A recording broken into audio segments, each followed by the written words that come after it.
the governor of New Jersey, right? We know him? Now listen, he said to me something that's amazing. New Jersey was very heavily hit, very hard hit, thousands of people. He said with thousands of people that died, thousands of people, there was only one person that died under the age of 18. Would you believe that? Which tells me one thing, that kids are much stronger than us. When you see a little kid running around, say, boy, oh boy, do you have a great immune system. How about a piece of your immune system? They don't even know about this. Let's open the schools, please. Open the schools.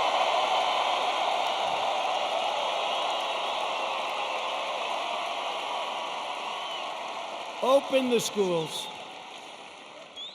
We got to get them open. In the fall, we got to get them open. The unhinged left-wing mob is trying to vandalize our history, desecrate our monuments, our beautiful monuments,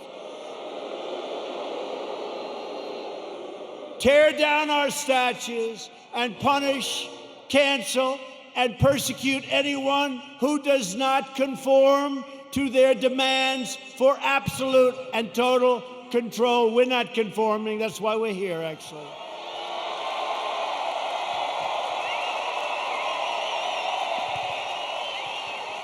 This cruel campaign of censorship and exclusion violates everything we hold dear as Americans.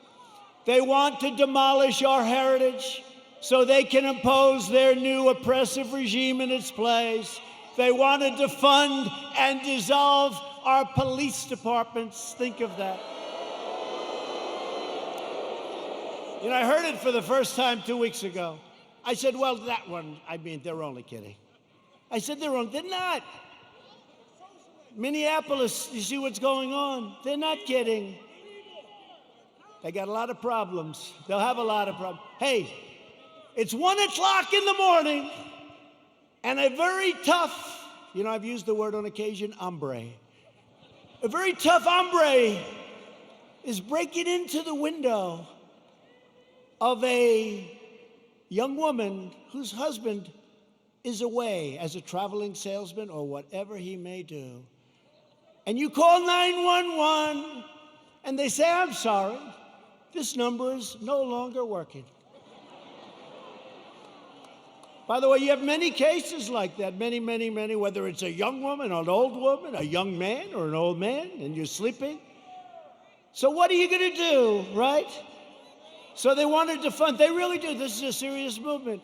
And in Minneapolis, the council's already passed it. In Seattle, you see what's going on there. It's even worse, okay? These people are stone cold crazy. They're crazy. So if you want to save your heritage, you want to save that beautiful heritage of ours. We have a great heritage. We're a great country. You are so lucky I'm president. That's all I can tell you.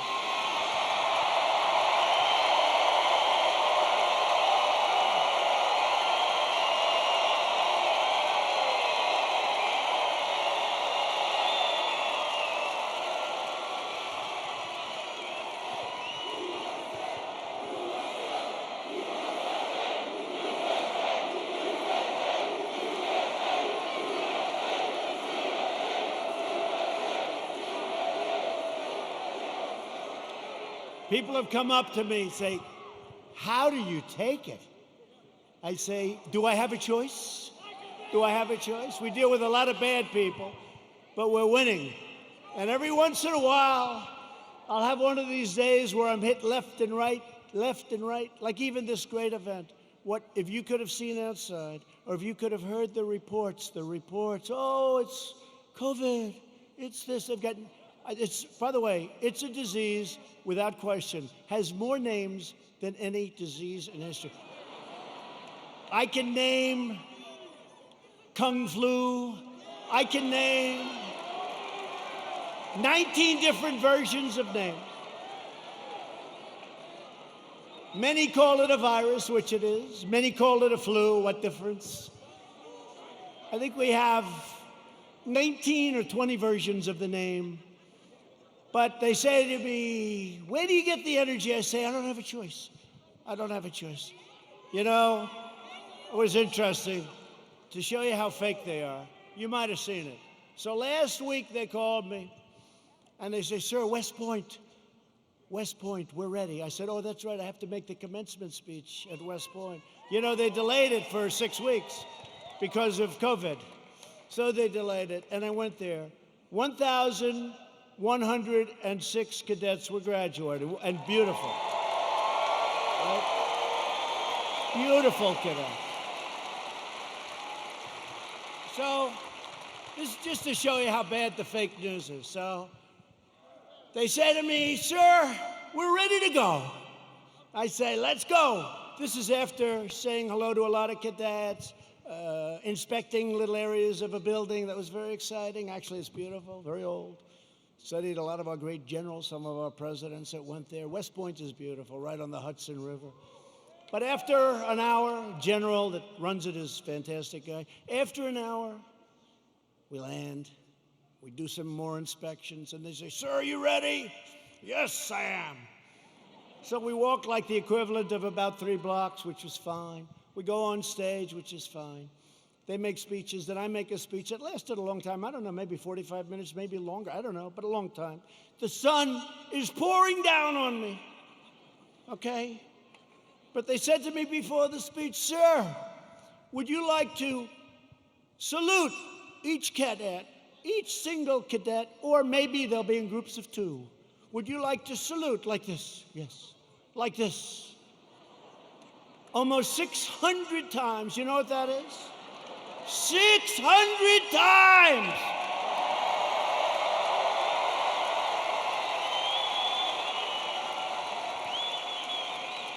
Thank God they were in 2s. Because let me tell you, you do that 600 times, you go home and you say, it's like a workout without a weight, right? 600 times. So I did that. Then the incredible helicopters, brand new, gorgeous helicopters, the Apaches and the other new ones that we just bought. So they fly over. And the kids throw the hats in the air. It's beautiful, it really is. And it was a beautiful day. And we're all finished. I was on the stage for hours. Hours! Sun, I came home, I had a nice tan.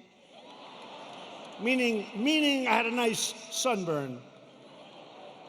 No, the sun's going right like that. But I make this speech, right?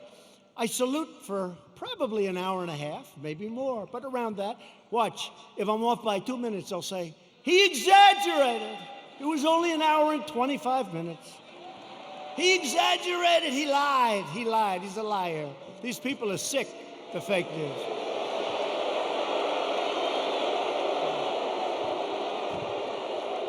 So then, I finished saluting, my final salute. I said, thank goodness, thank you very much. But think of it, so essentially almost 600 times. Now, the general says, sir, are you ready? I said, I'm ready, General. Where are we going now? You have to understand, I left early in the morning to get there. Now it's sort of late in the afternoon. A lot of these fakers were with us. So they know. He said, sir, we can now leave the stage. I said, great, General, let's go. I'll follow you.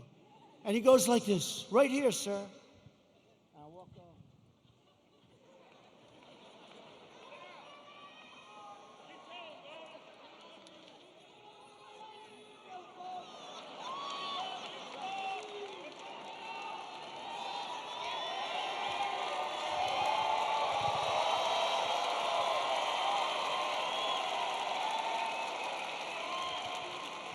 And the stage was higher than this one.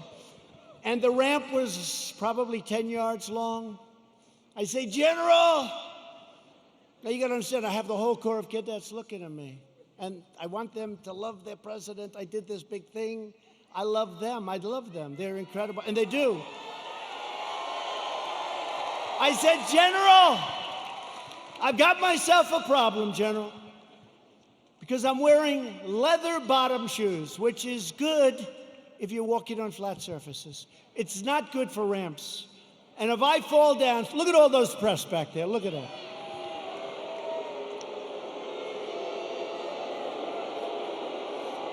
And this was a steel ramp.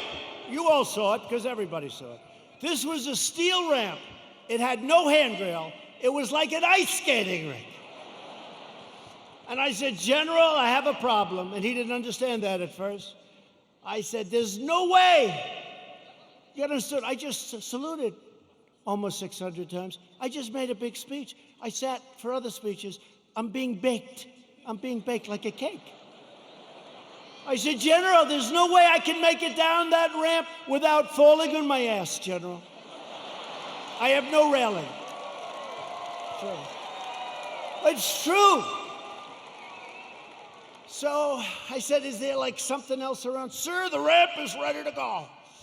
Grab me, sir. Grab me. I didn't really want to grab him. You know why? Because I said, that'll be a story too.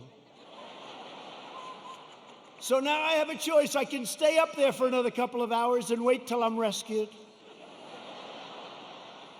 Or I can go down this really steep, really, it's an ice skating rink. It's brutal. So I said, General, get ready, because I may grab you so fast. Because I can't fall with the fake news watching. If I fall,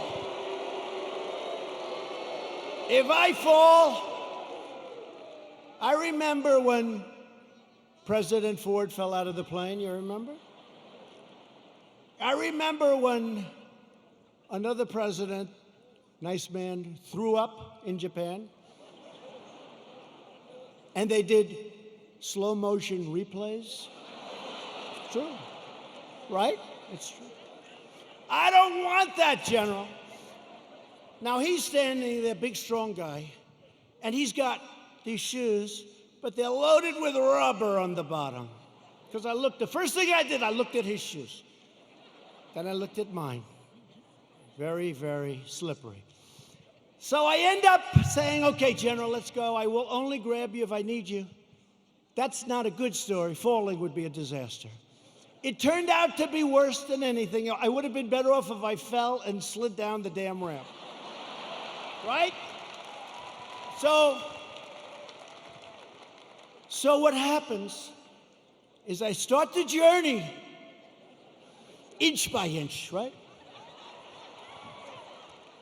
And I was really bent over, too. I didn't like that, I didn't like this picture.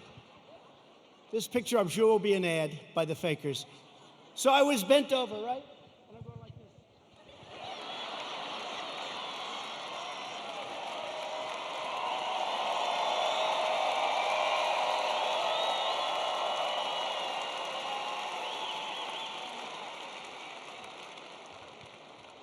And then we finally reached almost the end. And the fake news, the most dishonest human beings, they cut it off. You know why? Because when I was 10 feet short, I said, General, I'm sorry, and I ran down the rest, right? I looked very handsome. That was the only good thing. I wouldn't want to run down the whole thing, because the fall there would be definitely bad. So I took these little steps. I ran down the last 10. And by the way, their tape, take a look. In almost every instance, it ends just before I run. And they said, here was the #1 trending story. I called my wife. I said, how good was that speech? I thought it was hey, look, I will tell you when I make good ones and bad ones. Like so far tonight, I'm average. Okay? But we're having fun. We're having fun.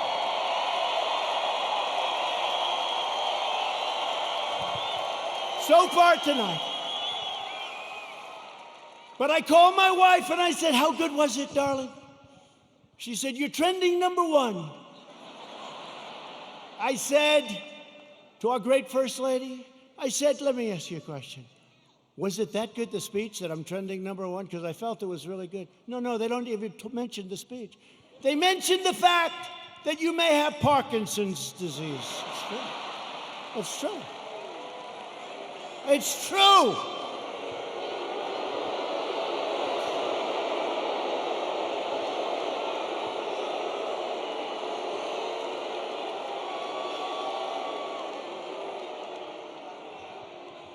They say there's something wrong with our president.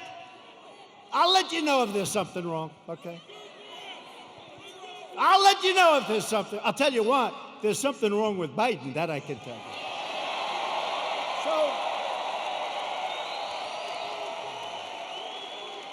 So then my wife said, well, it wasn't only the ramp. Did you have water? I said, yeah. I was speaking for a long time. I didn't want to drink it, but I wanted to wet my lips a little bit. You know, you're working hard up there with the sun pouring down on you. I love this location. The sun's like this. This way they save on lighting, right? That's why they did it probably. So what happens is I said, what does it have to do with water? They said, you couldn't lift your hand up to your mouth with water. I said, I just saluted 600 times like this. And this was before I saluted. So what's the problem? She said, well, I know what you did. You had on a very good red tie that's sort of expensive. It's silk because they look better. They have a better sheen to them. And I don't want to get water on the tie. And I don't want to drink much. So I lifted up the water. I see we have a little glass of water. Where the hell did this water come from? Right? Where did it come from? And I look down on my tie, because I've done it. I've taken water, and it spills down into your tie. It doesn't look good for a long time. And frankly, the tie is never the same. So I put it up to my lip, and then I say, because I don't want it to, just in case. And they gave me another disease. They gave me another disease.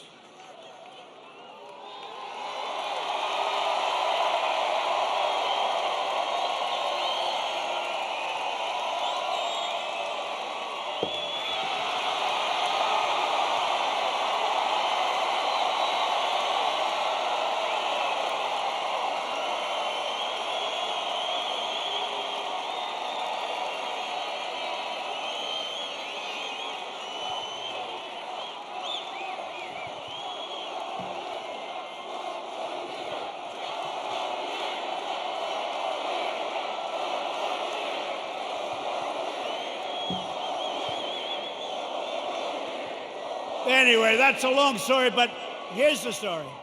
I have lived with more the ramp than the water, but I've lived with the ramp and the water since I left West Point. Not one media group said I made a good speech or I made a great speech. But the kids loved it because they broke their barrier, which wasn't good in terms of COVID. But they broke their barrier and they wanted to shake hands. They wanted to, and I don't want to tell anybody, but there were a couple of kids they put at the end. I actually shook their hand, okay? I actually shook it. Because they were excited. They were excited. They're with their president. They were excited. The most beautiful young people, men, women, the most beautiful young people you've ever seen. So think of how you feel, you me. I go there. How did I do? Sir, that was a great speech. You know, all my people, sir, that was one of your best, that was great. I said, that's great, I agree, it was a good speech. I like that speech. They don't mention the speech, but they have me going down this ramp at an inch at a time. It's so unfair, it really is. It's so unfair. They are among the most dishonest people anywhere on earth. They're bad people, bad people. Okay, that's enough of that. I wanted to tell that story. Does everybody understand that story? The left-wing anarchists tore down a statue of Thomas Jefferson. Now we're getting into the real stuff. They decapitated a statue of Christopher Columbus, except in New York when the Italians surrounded it. They didn't have too much of a chance. Those Italians, I love the Italians. They heard they were going to rip down their beautiful Christopher Columbus, and all of a sudden they circled that thing. They didn't do too well in hurting Christopher, did they? Thank you to our Italian population. We're very proud of you, right? 2 days ago, leftist radicals in Portland, Oregon, ripped down a statue of George Washington and wrapped it in an American flag and set the American flag on fire. Democrat, all Democrat. Everything I tell you is Democrat.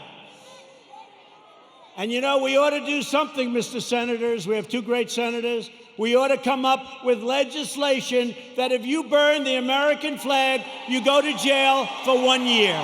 1 year.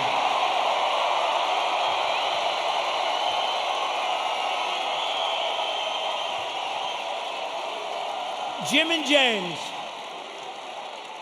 James, we ought to do it. You know, they talk about freedom of speech, and I'm a big believer in freedom of speech, but that's desecration. That's a terrible thing they do. We used to have things, we don't have them anymore because we want to be so open, so everything, and look what happens. We should have legislation that if somebody wants to burn the American flag and stomp on it, but just burn it, they go to jail for 1 year, okay? In Seattle, the Democrat mayor and the Democrat city council have surrendered control of 6 city blocks to an anarchist mob. These are anarchists. These are not protesters. You listen to the fake news, they say, oh, the protesters were lovely. Could you imagine if people just even slightly to the right tried to take over Seattle? They'd have machine guns out to get them. But these people can take over the city. Look at what they've done to business people that have spent years and years building their business, and now they're wiped out. Take it away. Governor Inslee ought to get his act together, get in there. I'll help you. I'll do whatever you want. I'm waiting for a call. I would love to do it. I would love to do it. It'll take less than an hour, and it'll all be over with, and you'll have your city back.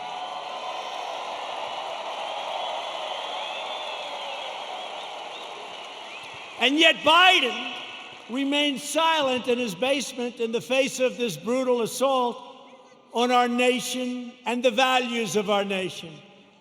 Joe Biden has surrendered to his party and to the left-wing mob. He has no control. Does anybody honestly think he controls these radical maniacs? You know what he says to his wife when he's not confusing her with his sister? Get me the hell out of here. These people are crazy. That's what he says. He has absolutely no control. You know, a lot of times I'll make like a speech, and I'll have this beautiful paragraph come out criticizing every little aspect of the speech. Beautiful, brilliant. But Joe didn't. And it'll say, a comment from Joe Biden. But he didn't say it. Professional people, great students in English lit, people that are very smart say it. Joe Biden said, and they'll go into this highly complex paragraph, beautifully worded, and I say, Joe didn't say that. Joe doesn't even understand it.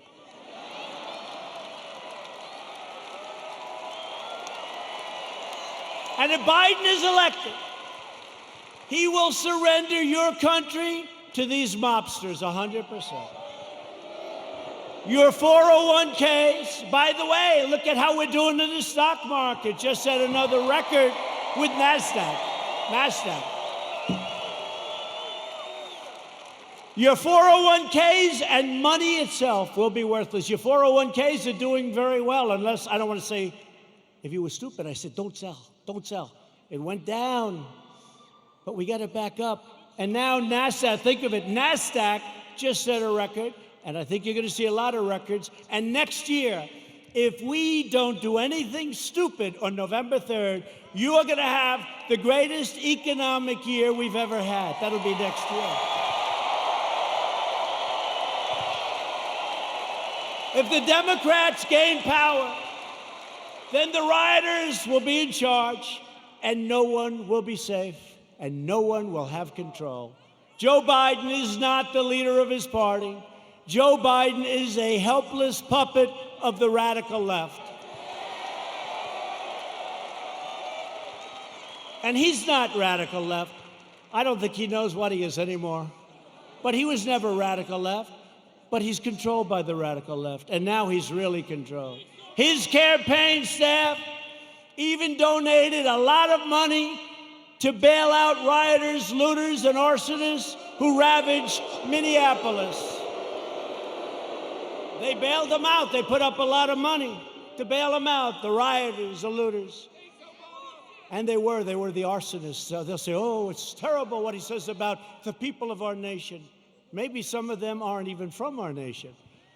The left is trying to do everything they can to stop us. Every hour of every day, including even violence and mayhem, they'll do anything they can to stop us. Look what happened tonight. Look at what happened tonight. Law enforcement said, sir, they can't be outside. It's too dangerous. We had a bunch of maniacs come and sort of attack our city. The mayor and the governor did a great job, but they were very violent people.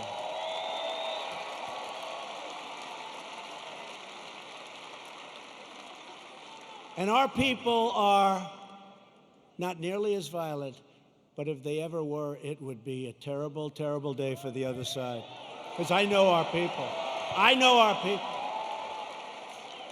But we will never submit to their threats, and we will never let them destroy our nation. What they did tonight, I saw it on television coming in on Air Force One. One thing about Air Force One, we got plenty of televisions. We have televisions in closets. You open up the closet, got a television. We got a lot of televisions. It's a great plane, great everything. By the way, we ordered new ones. No president wanted to do it. They thought it was luxury. I said, wait a minute. Air Force One is 31 years old. People don't realize that. So I said, they gave me a chart very early in my administration, like, how about the first week? Sir, would you sign for this plane? Now, it's actually two planes. Would you sign for this plane? Air Force One. I said, how old is the original or the one we have now? Sir, it's 31, 32 years. And I'd see people coming in from foreign lands that can't compete with us. Rich countries, but they can't compete with you. And they have a brand new, beautiful 747-800, 747. And I said, wait a minute, that country has new and we have a 31-year, so somebody had to do it. So the deal was made, and it was made for a lot of money. I think it was $5.7 or $5.6 billion. Now, in all fairness, it's two planes, and there's a lot of stuff in those planes. I won't talk to you about it. So I told Boeing, the head of Boeing, they said, sir, please, would like to get started on the planes. I said, I do too, but I'm not paying $5.6 billion. And I'm not paying $4.6 billion. I said, it has to have a 3 on the front of it. I mean, that's a hell of a lot of money too, but it is a rather complex situation. They said, no way. No way. This was before Boeing had problems, by the way. But Boeing's coming back. They're coming back. The greatest company in the world, and it had some big problems. It had a couple of problems that didn't work out. That was terrible. But the greatest, I think before that, it was the greatest company in the world. It made up 1/4 of a point of our GDP. Think how big that is, one company. It was an unbelievable machine.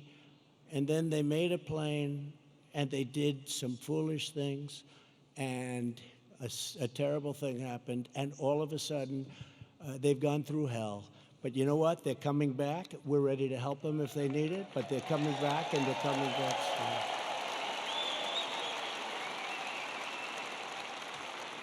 But this was the Boeing before that, and they were riding high, and like I was before this thing came in. But we're still riding high because you know what? On November 3rd, we're going to win. We're going to win.